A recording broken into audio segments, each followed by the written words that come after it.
Vous venez de finir une audience avec le président, l'ancien président de l'Assemblée nationale, Maître Adrien Humbwedji. Quel est le but de cette visite inattendue?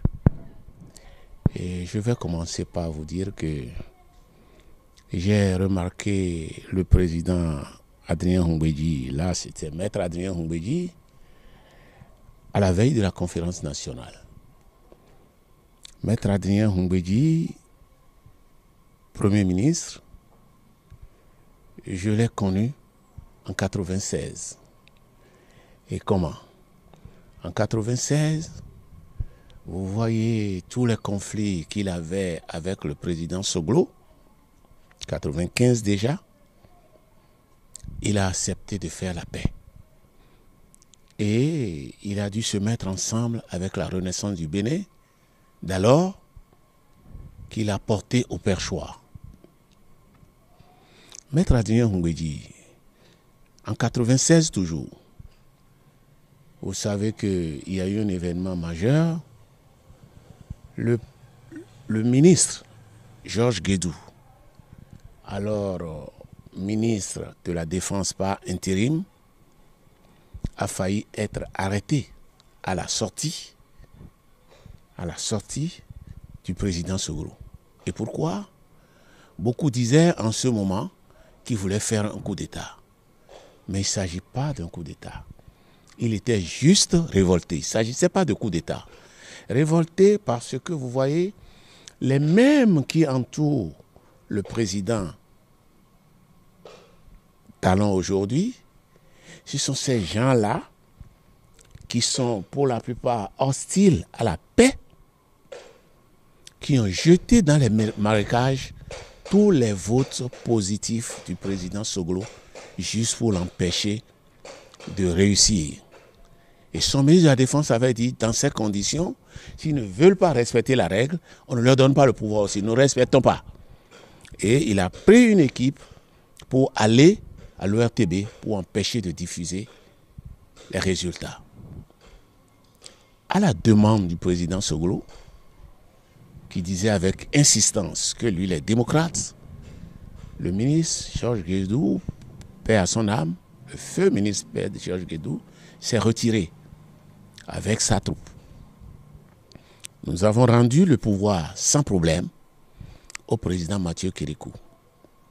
Mais après la prise de pouvoir, ces gens-là qui ont l'habitude de pousser les présidents à tout, ont voulu que le ministre Georges Guédou soit arrêté.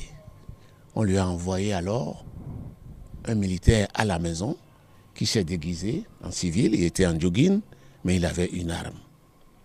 Et quand il est venu, le ministre Georges Guédou était seul. Il a demandé s'il avait une arme. Il a dit non. Il a fallu qu'on tapote un peu ses jambes pour constater qu'il a une arme. Et le ministre a appelé au secours. Toute la maison était là. On l'a désarmé. On lui a pris l'arme. On l'a conduit au procureur à Abomey pour rendre l'arme. Le dossier a été discuté en conseil des ministres et tous ces gens-là avaient estimé que, bon voilà, il faut arrêter le ministre Georges Guédou. Le président Humbwedji avait dit en son temps, nous voulons le pouvoir, nous avons déjà le pouvoir, ne brûlons pas le pays.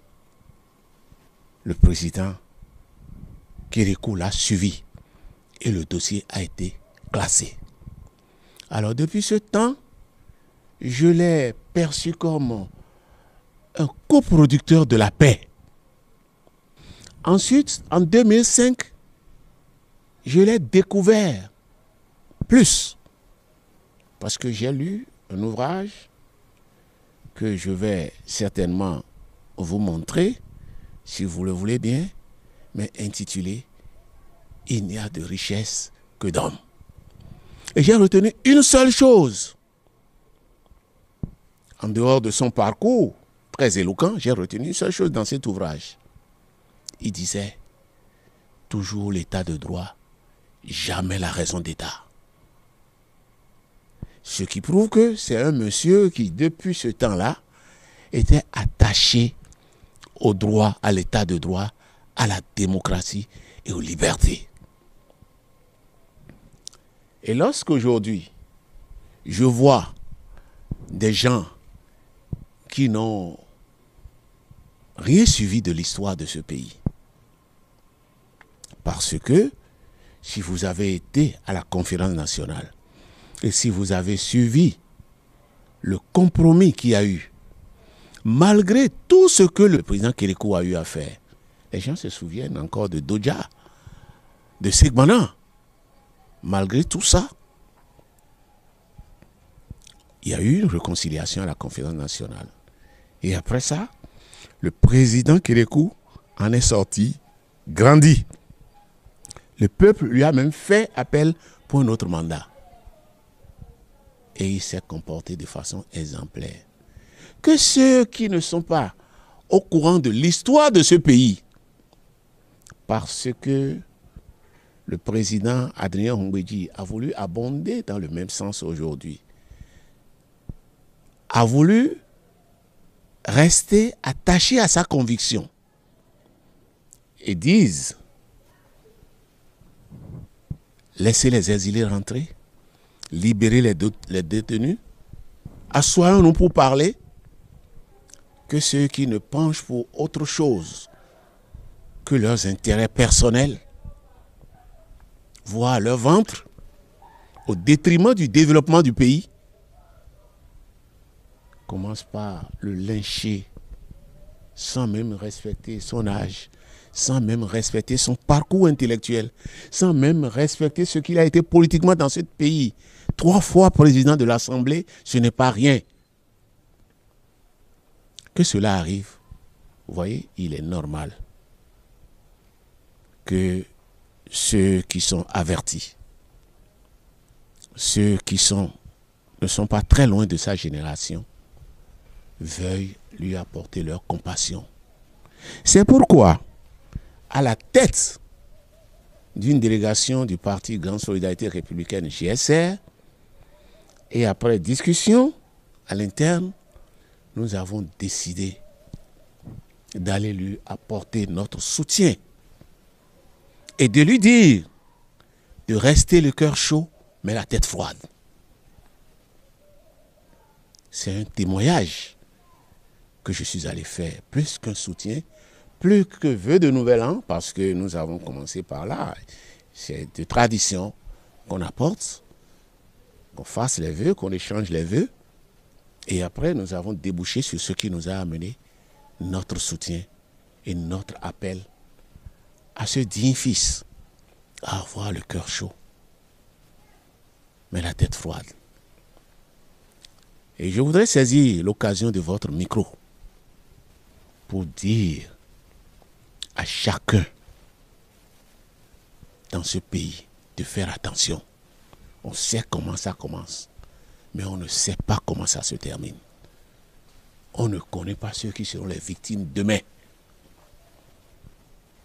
Je voudrais saisir votre micro pour rappeler au président Talon de saisir l'occasion pour solliciter la médiation de Maître Adrien Hongbeji entre son peuple et lui-même. Je lui rappelle au passage qu'il avait demandé en 2019 à l'opposition de ne pas brûler ce pays qu'il aspire à diriger. Et lui demander de retourner aujourd'hui la balle au peuple en se disant qu'il n'a pas le droit de brûler ce pays qu'il a dirigé pendant 9 ans et qu'il dirigera pendant 10 ans. Il n'a qu'à faire beaucoup, il n'a qu'à faire preuve d'intelligence, preuve de prudence, preuve de reconnaissance à ce peuple qu'il a élu pour ne pas donner dans la sirène des oiseaux de mauvais augure. Voilà pourquoi nous sommes allés voir le président Adrien Ngouédi. Vous êtes un parti politique de l'opposition, bien sûr, et vous dénoncez beaucoup de lois qui ont été votées à l'Assemblée nationale avec la caution de l'ancien président de l'Assemblée nationale, bien sûr, Maître Adrien Ngouédi. Aujourd'hui, vous apportez votre soutien à cette personnalité. Ne voyez-vous pas qu'il y a comme une sorte de paradoxe dans votre démarche? Je voudrais vous dire qu'il y a un adage populaire qui dit que l'erreur est humaine. C'est persévérer dans l'erreur qui est diabolique. Et ce que Maître Adrien Ngouédi a fait, ce que le président Adrien Ngouédi a fait, est positif, à notre sens. N'en déplaise au petit diable. Vous suivez bien ce que je dis. La nation, nous n'en avons pas deux. Et nous ne devons pas, pour des compromissions, pour des intérêts égoïstes, compromettre l'avenir de cette jeunesse, compromettre la vie de ces populations paysannes. Voilà, nous, notre posture. C'est vrai, on peut avoir des choses à reprocher à Maître Adrien Ngouédi, mais il faut reconnaître aussi qu'il n'aurait rien pu si des gens, à cause de leur ventre, à cause de leur compromission, veulent voter la loi. Il n'est que président de l'Assemblée. Ce n'est pas lui qui vote les lois. C'est une assemblée qui a voté. Et c'est un hasard qu'il soit président en ce moment. Il fallait un président. Mais si c'est des erreurs qu'il a eu à faire, même en ce moment-là, ça dépend de son appréciation au moment des faits. Mais il ne faut pas qu'il persévère dans l'erreur. Il a trouvé un bon compromis en ce moment où nous allons vers un carrefour difficile pour le peuple. Vous suivez bien ce que je dis. Donc, ce n'est pas une question d'opposition. On peut lui avoir reproché des choses, mais il faut prendre ce qu'il y a de positif dans ce qu'il dit. Et il faut voir la conviction de l'homme. Je vous ai dit, depuis 2005, un état de droit, jamais une raison d'état. Je vous ai dit, un coproducteur de paix, tout ce que j'ai vu avec mon oncle, tout ce que j'ai vu avec le président Soglo, me fonde à dire que celui-là est de bonne foi.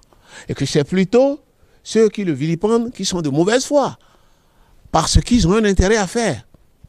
Voilà un peu ma conception de ce que j'ai eu à faire. Nous aussi, à l'opposition, nous avons plusieurs fois demandé le dialogue. Nous avons plusieurs fois demandé l'état de droit. Nous avons plusieurs fois demandé la non-exclusion.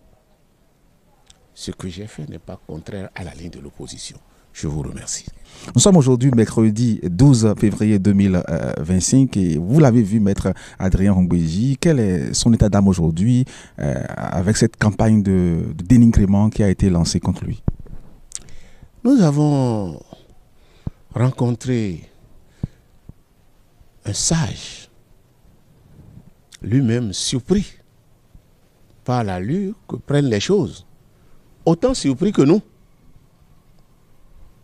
Mais nous lui avons dit, comme je vous l'ai répété tout à l'heure, il faut avoir le cœur chaud, mais la tête froide. N'oubliez jamais que vous êtes face à une jeunesse qui ne connaît pas l'histoire de ce pays. Nous, qui ne sommes pas très loin de votre génération, ou du moins très très loin de votre génération, nous savons que vous êtes un homme de paix. Nous savons que vous êtes un homme de droit, attaché à la liberté, à la démocratie, parce que vous l'avez vécu vous-même sous la Révolution. Donc, mais en dehors de ça, au point de vue santé, il est rayonnant, très beau, comme d'habitude. Voilà un peu le Maître Adrien Ngouédi que nous avons vu.